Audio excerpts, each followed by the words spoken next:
Sa ibang balita, may bagong bihis na ang Kamuning Footbridge na mas madali na ngayong madaraanan ng libu-libong commuters na araw-araw tumatawid papuntang EDSA busway.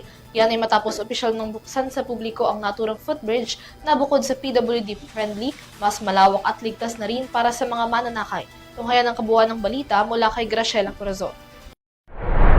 Matarik, mataas at kay hirap akyatin. Ganito mailalarawan ang nooy Mount Kamuning. Ngunit ngayong araw ganap nang binuksan sa publiko ang mas bago, mas accessible at mas madaling akyatin na footbridge sa Kamuning, Quezon City.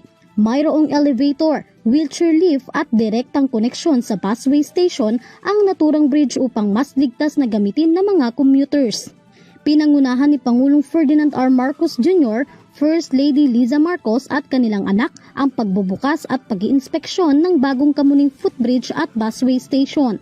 Katuwang rin ng Pangulo sina Department of Transportation o DOTR Secretary Giovanni Lopez at Department of Public Works and Highways or DPWH Secretary Vince Dizon. Ito ang magiging kapalit ng lumang Mount Kamuning. Well, the old one is not very good at all. At saka, hindi mo ma-realize pag nandito ka sa baba, gumagalaw pala yan pagka may dumadaan. Kaya mas mabuti na ito. That's why the first time that we saw it, nung in-inspection namin yung MRT, ay sabi ko talagang hindi practical yung kanilang ginawa.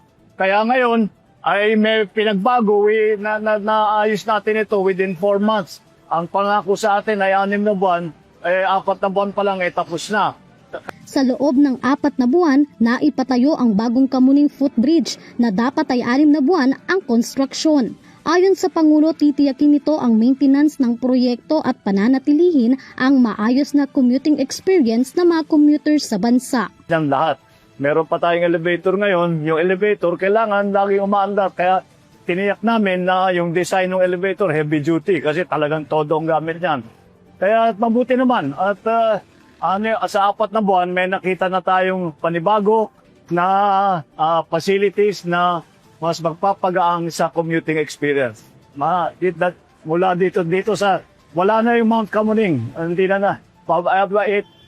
Tatanggalin na namin yung Mount Kamuning para tuloy-tuloy na dito na lang gagamitin. Bukod sa bagong bridge, inayos din ang mga pasilidad nito tulad ng pinalawak na platform, waiting sheds, ilaw at malinaw na wayfinding signages.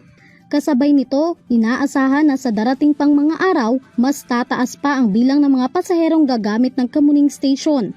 Naaabot umano sa 8,000 kada araw, mula sa dating 3,000 at 5,000 lamang. Matatandaan na sinimulan ang konstruksyon ng proyekto noong August 14, 2025 at may aprobadong budget na nagkakahalaga ng 89.1 milyon. Para sa EuroTV News, Graciela Corazon, sumasaludo sa bawat Pilipino.